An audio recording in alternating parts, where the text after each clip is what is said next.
1996 motocross season is underway and we're here at Foxhill's Motor Park near Swindon in Wiltshire for the Shell Advance International Series. 10,000 spectators are here in very chilly conditions to see what promises to be brilliant action.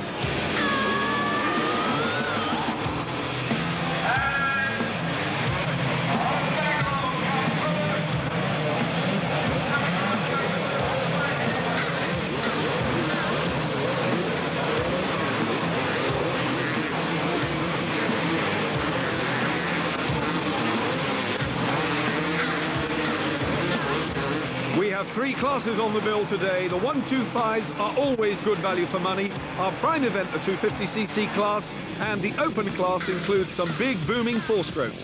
Who better to tell us about the bikes and equipment than three-times world champion Dave Thorpe? It looks very much like a bike that you or I could buy in the shop. It's based on a production 250cc Honda, but internally it's obviously very, very different. If we start at the front, we have factory wheels, front and rear, factory front forks, which visually from the outside, they look the same as standard, which are obviously set up for the rider. If we go to the engine, with the engine, again, it's based on a production bike. It has a different cylinder, different gear ratios. The rear shock absorber, again, looks very standard. The rear swing arm, okay, again, it's a one-off.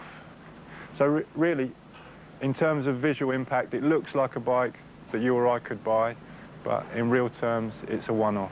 Costs an absolute fortune, and I believe it's probably one of the best bikes in the world. The helmet, much the same as we can buy in the street. They run with a peak, a fairly long peak, so they can keep their head down from the mud. They're quite light. They have a reasonable amount of padding inside, much the same as we can buy for the street bikes. They wear special goggles. They wear a roll-off system, it's called. We have a full canister in here. This side is empty.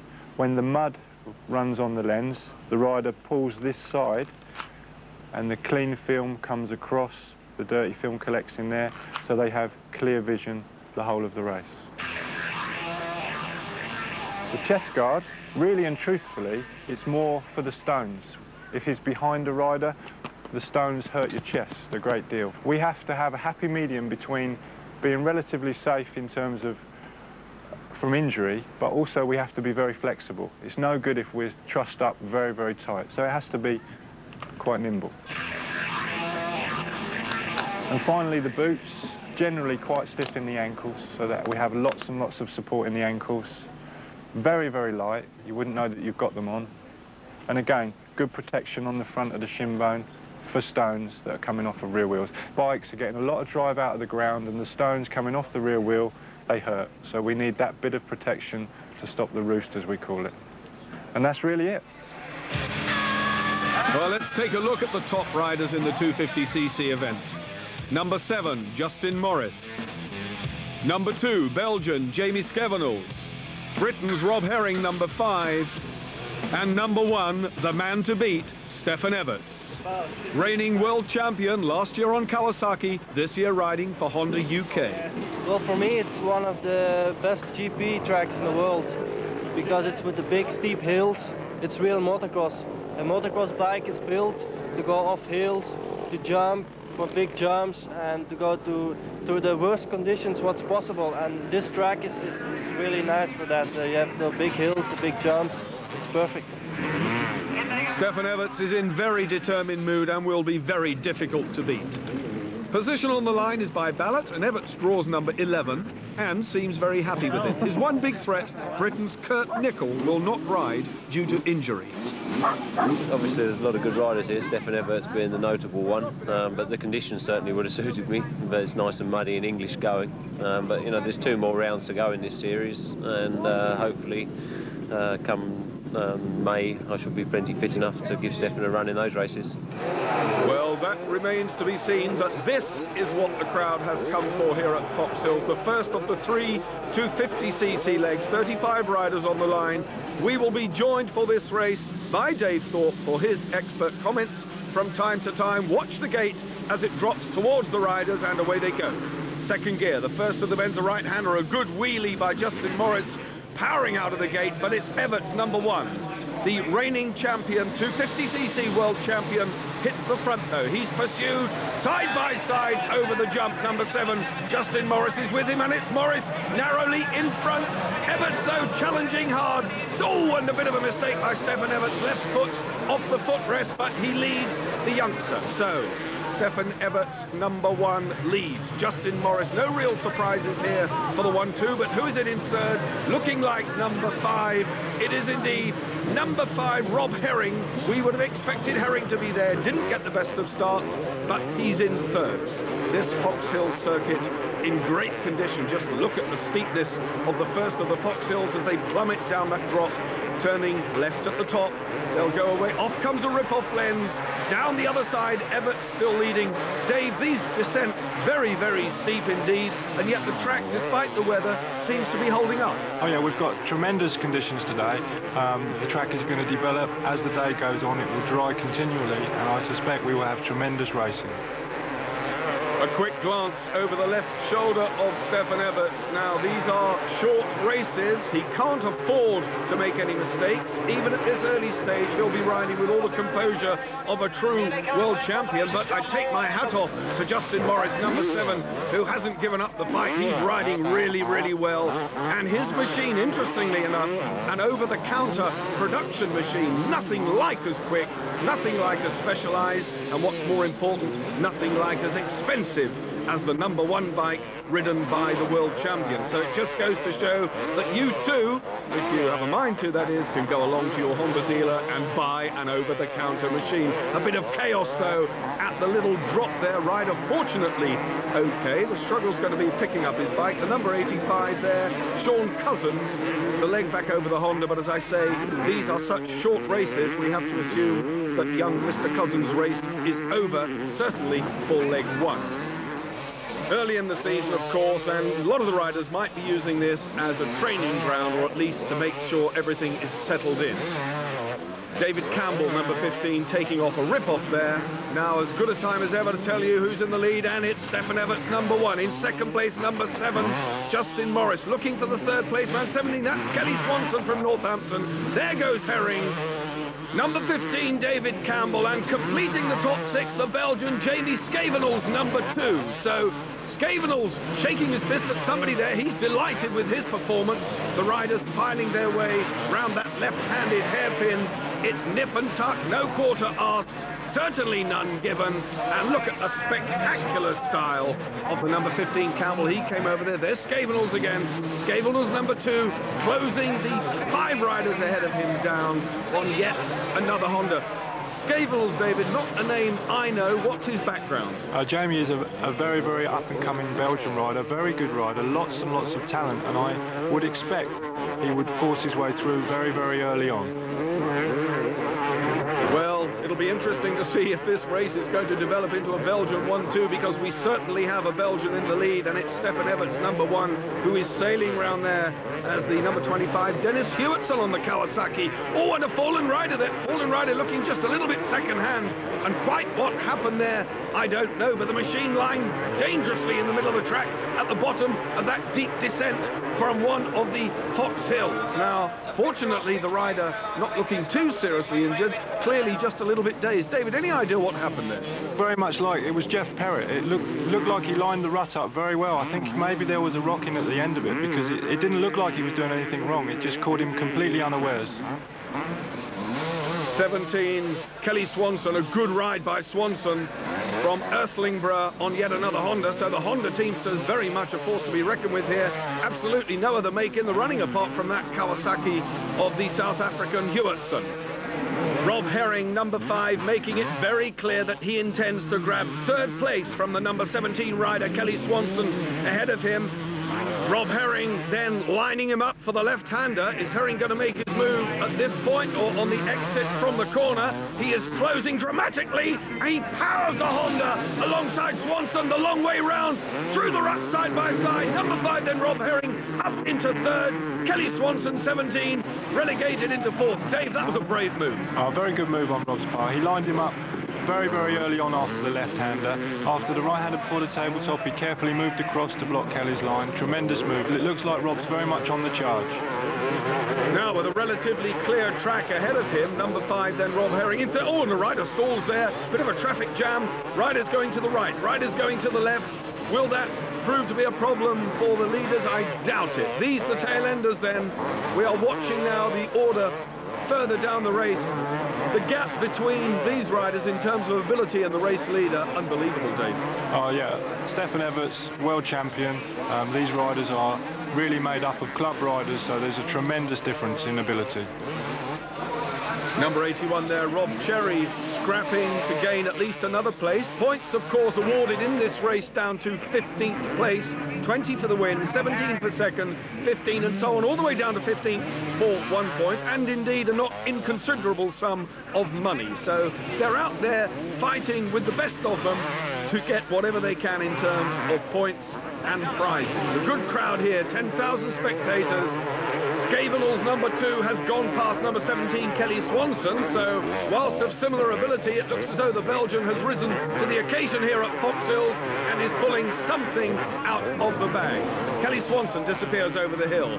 There then, Justin Morris, still number 7, with Rob Herring absolutely climbing all over the rear end of his Honda. Herring is going to go for second, I am sure. An awkward-looking dab from the left leg of Rob Herring, and he's really, really chasing hard. Justin Morris, number 7, knows now he has a race on his hands, and Herring equally is intent on getting a clear track ahead of him so he can have a go at the race leader. Dave, over the years, Rob Herring earned a reputation of being a hard rider, an aggressive rider. He's showing a lot of that flair here today that carried him to championship success, but he's riding smoothly. Oh, he's riding very smoothly today. He's coming in on Justin now, thinking that he's got to pass him to get after Stefan very early. Justin is riding a tremendous race. He's not getting flustered. He's keeping to his lines. Oh, and Rob's gone up the inside now. Looks like he's made a pass.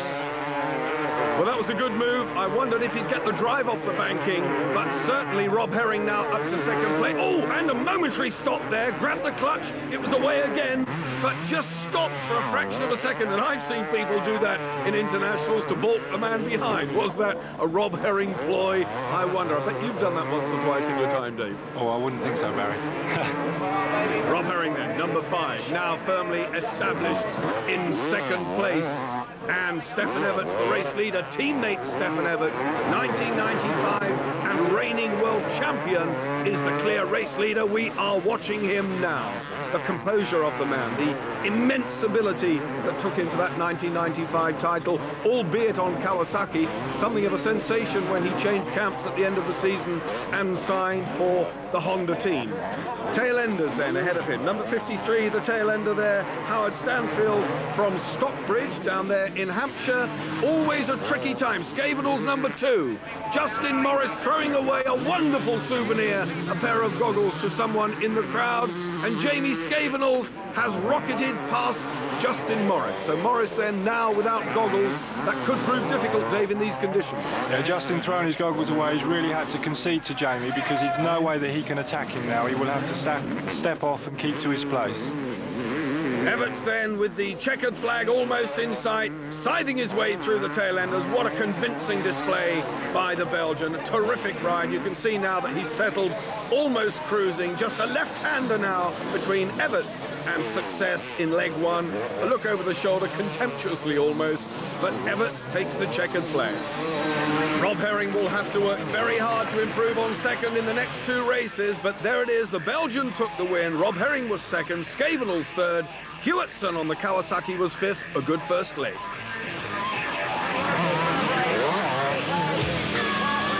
Next up, a flavour of the 125s and the main men. Number 40, Paul Malin. Number 4, Ricky Priest. Number 6, Neil Prince. And number 2, reigning British 125cc champion Joachim Karlsson from Sweden. Karlsson was unstoppable and cruised to wins in the first 2 legs. In leg 3, however, it was a different story and Karlsson did not have it all his own way. Number 14, Nathan Shelton, got the better of a bunch first turn and led the race from number 4, Ricky Priest, who was scrapping hard with Paul Malin. As the leaders were storming away, Joachim Karlsson was making ground after a poor start, but he was in more trouble when he hit a deep rut with his front wheel, causing him to tangle with number 10, Carl Nunn, and Tony Marshall. This left him with a lot of work to do, but it was never going to be easy in this very eventful third and final 125cc race. Paul Kauschel and David Harrison, the protagonists in this episode. Undeterred, Karlsson gave a display of the sort of riding which won him the 1995 championship. But Britain's Paul Malin was forced out with a puncture. From that point onwards, it was really a question of how much could Karlsson do in the time remaining and whether he could make it 3 wins from 3 starts. Number 4, Ricky Priest, fought hard, but once he was displaced, Karlsson was ensured of at least 3rd place in this, the final leg.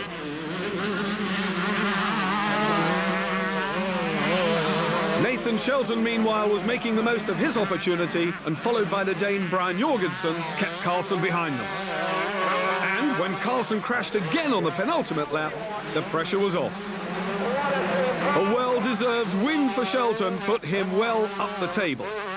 As the first and second crossed the line, Karlsson was still nowhere to be seen.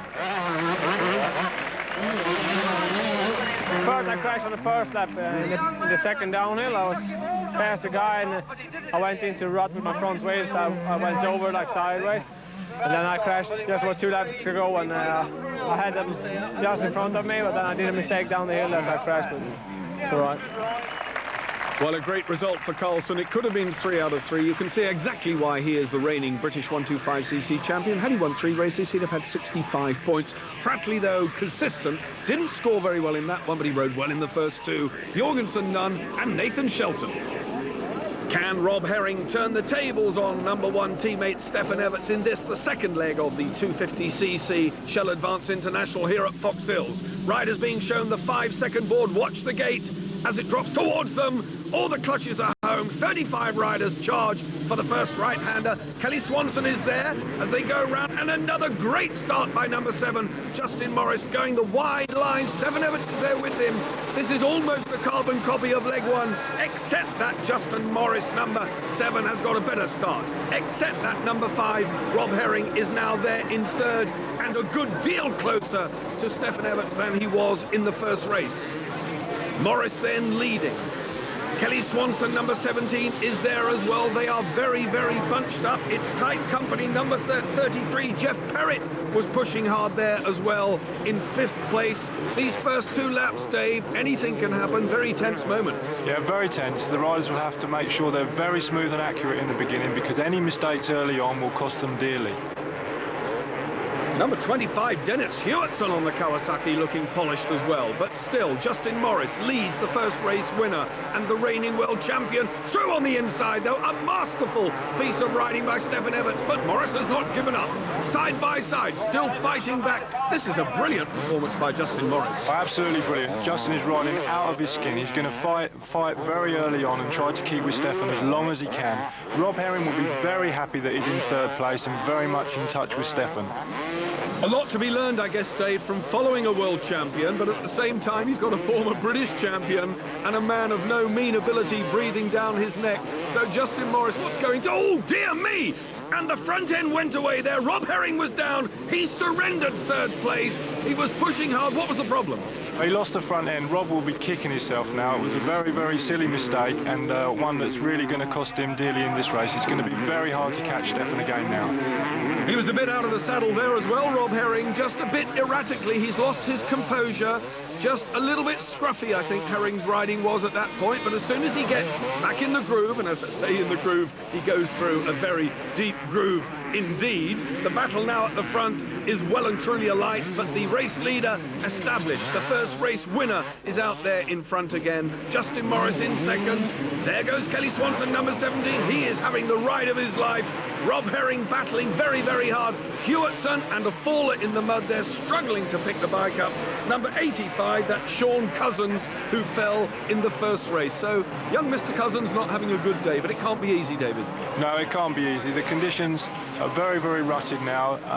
The ruts are getting harder and harder and much less forgiving, so the riders have to be very smooth and accurate. And accurate. Oh, here's the Herring incident, Dave. Now, walk us through it. Well, Rob's coming in on a good line in the corner. Just on the apex, he begins to lose the front end and he's chasing it and he can't quite keep it. But fortunately for Rob, pulls the clutch in, keeps the engine running so that he's well on his way straight away. That will have cost him valuable seconds when he least of all needs to give time away. He's having to work hard all over again to get past the number 17 from Northampton, Kelly Swanson. Both from the same neck of the woods, these men, although it's fair to say Rob Herring, born and grew up in South Africa, spent most of his formative years in South Africa in the School of Motocross, but since coming to the UK, what a magnificent competitor he has been, lifting British titles on his way to international success. Herring then now has dispatched Swanson and has to set about the second place man, again number 7, Justin Morris. How long is it going to take him to do it? Out in front though, Stefan Everts having the ride of his life. Now Herring has got some work to do. Is he capable of drawing level with Everts, in your opinion, David? I think it'll be very hard for Rob. He's made some mistakes. He's going to be very cross with himself, so he's going to ride aggressive for a few laps. But I think Justin may well be within his grasp, but Stefan, I don't think so. Well, you can see for yourselves just how rutted this circuit is, but the race leader riding with all the elegance and the composure that you would expect from a reigning world champion on that multi-hundred-pound Honda, in fact multi-thousand-pound Honda, as described to us by Dave Thorpe, is a very special one-off factory replica. The machine that Rob Herring is riding in third place, this the second place man, of course, Justin Morris. Not nearly such a sophisticated piece of kit, and that bike, the one you're looking at now, is an over-the-counter production Honda motocross machine. So that's incredible, Dave, that Justin Morris can perform to this level on a production bike. Yeah, Justin's adapted very well to the 250 machine. He changed over last year and he's beginning to ride it very, very competitively. Well, the 250 class recognised these days as the blue ribbon class of motocross, and that's why these guys are going so very, very quickly. Around the hairpin in front of... Oh, and a faller there. That looks as though that's number 15. That's David Campbell, the Scotsman, who rode quite well in the first race, getting up and making the best of a bad job now. Why did he fall there, Dave? Well, I think as he comes over this jump, I think he just lands on a soft piece on the front wheel and he loses the front end as he goes into the left-hander, and the foot just wasn't there for him. Good result in race 1 for Campbell, not so good in race 2, but at least he lives to fight another day. Leg over the bike and away he goes. Justin Morris, number 7, and taking the inside line, that's Herring, but Morris fights back, side by side. He is not going to give best to Rob Herring. Herring is going to have to work all the way to the flag, and work indeed he does. Number 7 then, Justin Morris. Number 5, Rob Herring, former British champion, having the ride of his life, and it's not going to be easy. Justin actually has thrown his goggles again in this race, so he's going to have to fight Rob very, very hard to try to keep him behind him. And in fact, he's lost it, so he's going to have to drop back from Rob now because he's got nothing to protect his eyes.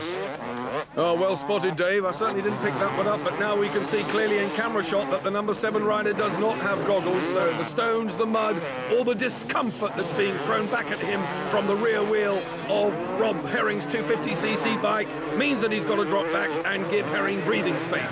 Kelly Swanson, number 17, right with him then the Kawasaki of Hewitson, who's having another good ride. Getting the green bike up there with all those red machines ahead of him is not going to be an easy task, but just look at him chewing away at the back wheel of Kelly Swanson, and the South African, I think, is going to move past. Yes, he does. Beautifully over the jump, picking the line on the right-hander as they sweep round. Kelly Swanson tight on the inside. Hewitson then momentarily loses that advantage again, keeps the power on, but he's on the right line now for the left-hander. That was a nice move again, Dave. Oh yeah, tremendous move by Dennis. He fought that one all the way from the top of the hill before. He's obviously intent on passing Kelly and looking forward to going up to 4th place. On his last lap then, race leader and potential race winner Stefan Everts, looking equally as composed as he did in the first one. The crowd applauding this one. They know it's been a good second ride. The checkered flag is out, and the Belgian reigning world champion takes his second win. An easy win it was, mainly due to Herring's misfortune. Maurice Hewitson another good ride, and Jeff Perrett brought up the tail end. Well, Rob Herring had one or two problems, but would it have been a different story had he not fallen off? It wasn't too bad pulling back, but once you let Stefan get away, then there's not much chance of catching him, because you can't judge, you can't find his good lines, and you can't judge exactly how fast he's going, so I had to settle for second place. Every race I do, I give 100%. Today I don't feel 100%, but anyway I give 100%, so I always try to give some show at the fans, that they enjoy it, and that they will come back the next time. From one world champion to another, fellow Belgian Joel Smets with 10 race wins last year, very much the favourite in the open class. I started riding GPs in 90. I finished 46th that first year, so 92 I was 4th in the World Championship. In 93 and 94 I finished twice 3rd on a Husaberg 4-stroke, and last year I took the title. Open class bikes may not seem much larger than the 250s, but when it comes to horsepower, it's a different story. I think the biggest difference is in the uphills. We have a little more power, so we can go faster in the uphill. But in the ruts and in the small corners, they are a little quicker because the weight of the bike is less, and they can move around a little quicker. So in the corners we are losing a little bit, and in the uphills we are taking it again, I think. Smets showed his champion style as he took the wins in races 1 and 2, but as leg 3 got underway, he was caught in the traffic, allowing Mike Healy, number 2, the American on the 360 KTM, and Britain's Jason Higgs on a 500 Honda to gallop away. Others, though, were not so fortunate, proving the point that these big bikes are hard to handle. Meanwhile, Higgs had the entire Foxhill's crowd behind him as he battled to stay ahead of Mike Healy and the hard-charging Joel Smets. Behind them, Mike Healy's teammate Fredrik Hedman from Sweden was in a race of his own, battling for 5th in this leg and ultimately 5th in the championship at the end of the day. The combined pressure of Healy and Smets proved to be too much, however, for Jason Higgs, who succumbed to the flying pair after a brilliant display which had the crowd on its toes.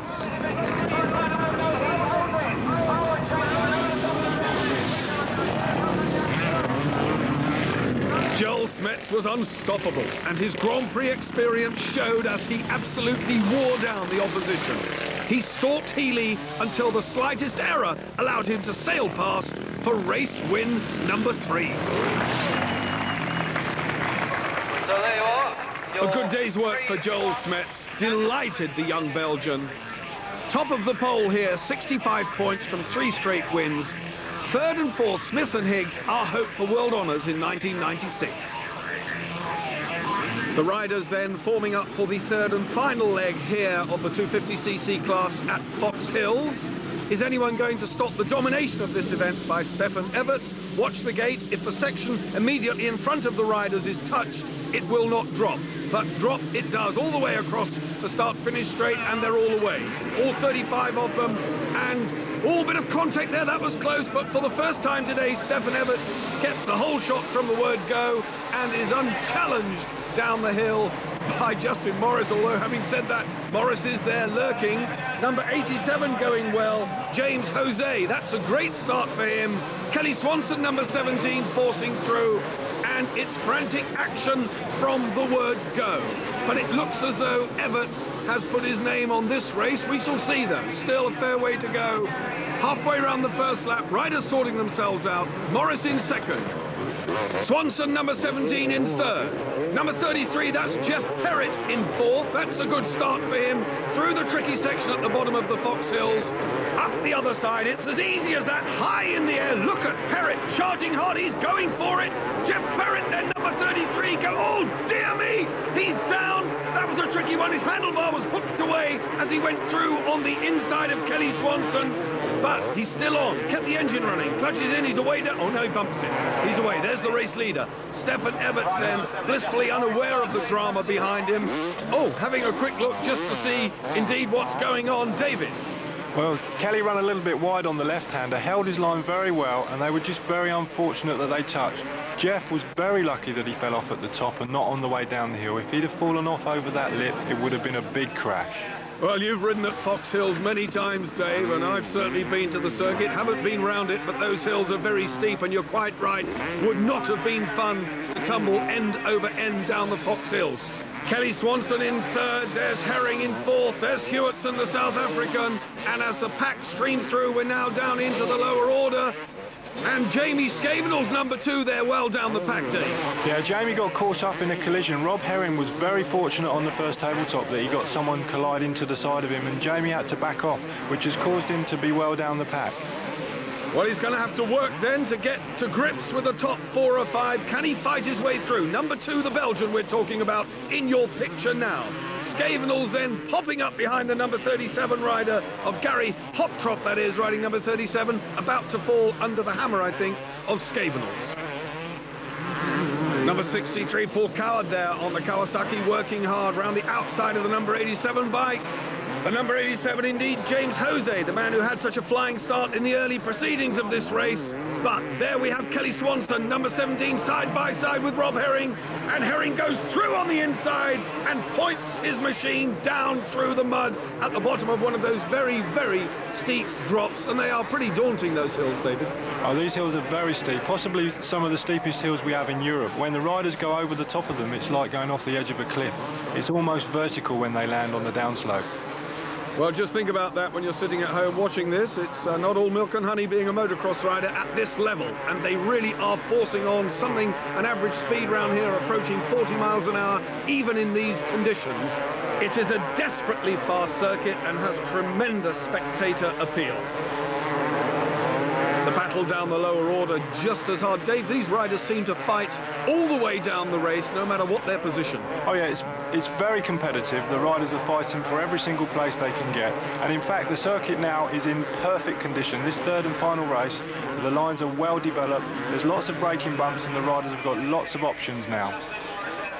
Stefan Everts then motoring on to what looks like his third win, but there's a battle royal developing behind him because Rob Herring, number 5, is closing right down on Justin Morris, number 7.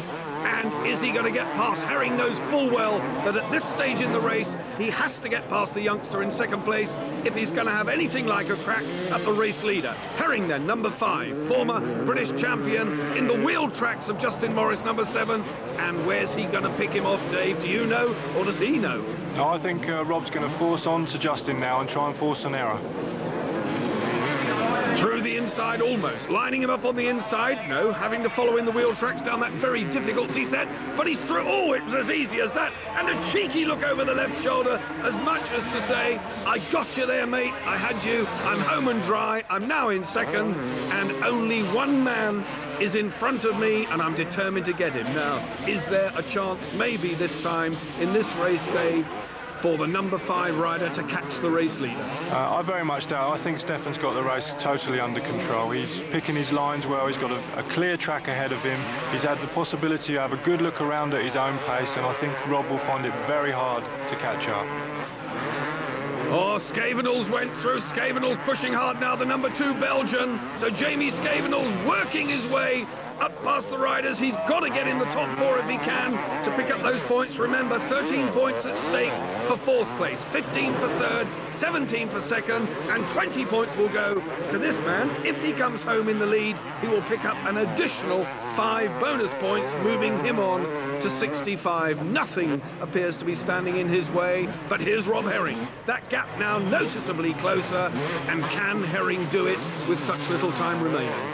Rob's really pushing on now. I think he's really got the bit between his teeth. He's got a clear track, good options now, and I think he's going to work very hard to reduce the gap.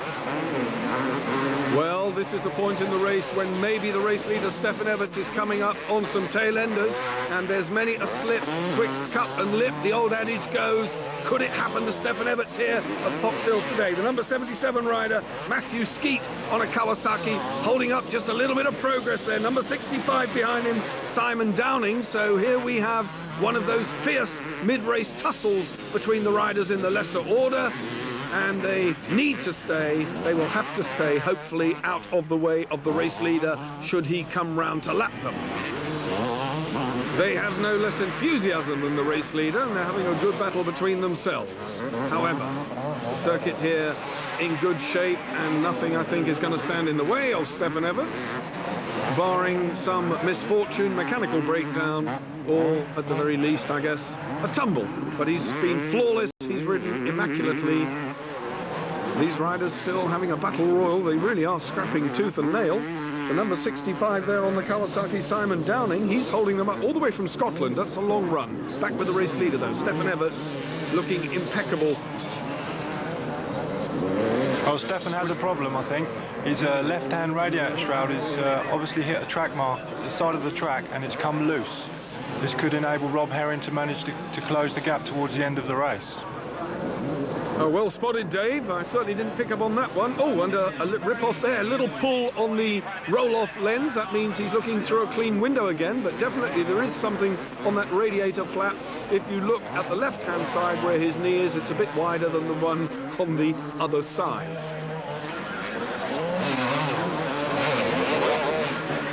Stefan Everts.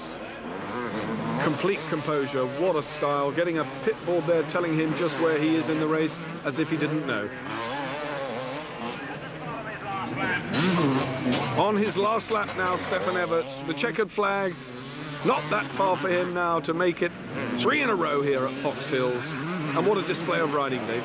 Oh, tremendous. Stefan is without doubt one of the top riders in the world, supremely confident, riding very, very precise. Nice wave to the crowd there, lovely, full of confidence and flowing totally in his riding style. I think Stefan has really, really got to grips with the circuit today. He's looking for good lines all the time. He's riding very comfortable, standing up. I mean, look at this, look, riding feet up, 2-foot rut. It's stuff that other riders dream about. Davey makes it look so simple, and it must take years and years and years to develop the technique to that level. Yeah, Stefan has a tremendous natural gift, really. People like Stefan come along once every 10 or 15 years. They really are gifted motocross riders. They read the ground exceptionally well. They're very, very dedicated. From my side of the fence, Stefan is a pleasure to watch. Former 125cc world champion, current 250cc world champion, son of a 250cc world champion, Harry Everts. So it's in the blood, and it will have been to this young man's advantage having a father who would have won international motocross, because he'll have brought him through his formative years. He would have taught him every trick that there is in the book, and we're seeing those tricks now displayed to the very best. And that was a little bit naughty there, might have caught him out at the 11th hour. Yeah, he got it maybe a little bit slack there towards the end. It's halfway around the last lap now. He just slightly got cross-rutted. No big drama really. He coped with it well. Look, he's cruising now. He knows he's got a big lead. He's just milking it into the finish. Herring chasing hard, number 5 still going hell for leather around this circuit in an effort to catch this man, the flying race leader Stefan Everts, who has all but got it sewn up now here at Foxhills. It'll be 3 race wins out of 3 rides, and what a scintillating display of 250cc motocross this young Belgian has given us. It bodes well for the future. Might have been a different story had Kurt Nickel been out here on the KTM, but who knows, maybe we'll be treated to that feast later in the season. We shall see. But nonetheless, Stefan Everts, with the crowd behind him and a tail-ender ahead of him, collects the checkered flag for the 3rd of his race wins here at Foxhills and takes overall victory very convincingly indeed. There it is, Stefan Everts from Herring. Morris, what a good day. Scavenels finished 4th. Dennis Hewitson brought up 5th, and Kelly Swanson 6th. Champagne and flowers and the trophy for Stefan Everts. He has every reason to be pleased. Confirmation then, Everts, Herring, Morris, Hewitson and Kelly Swanson. Scavenels, the Belgian, was 6th.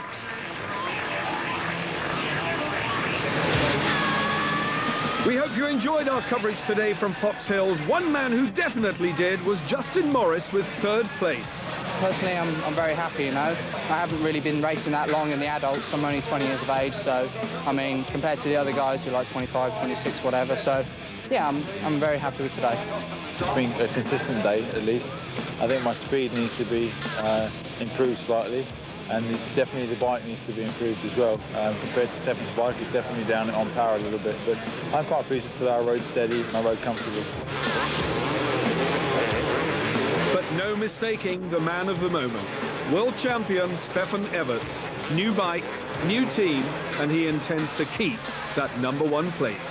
Before I was coming here, you know, I got really sick, and I didn't know what to expect, you know, because I was not feeling that well, and today it was a little bit better, so, you know, I'm very happy with this victory, and it's good for the team, and it gives us a lot of motivation to go to the GPs. The stars are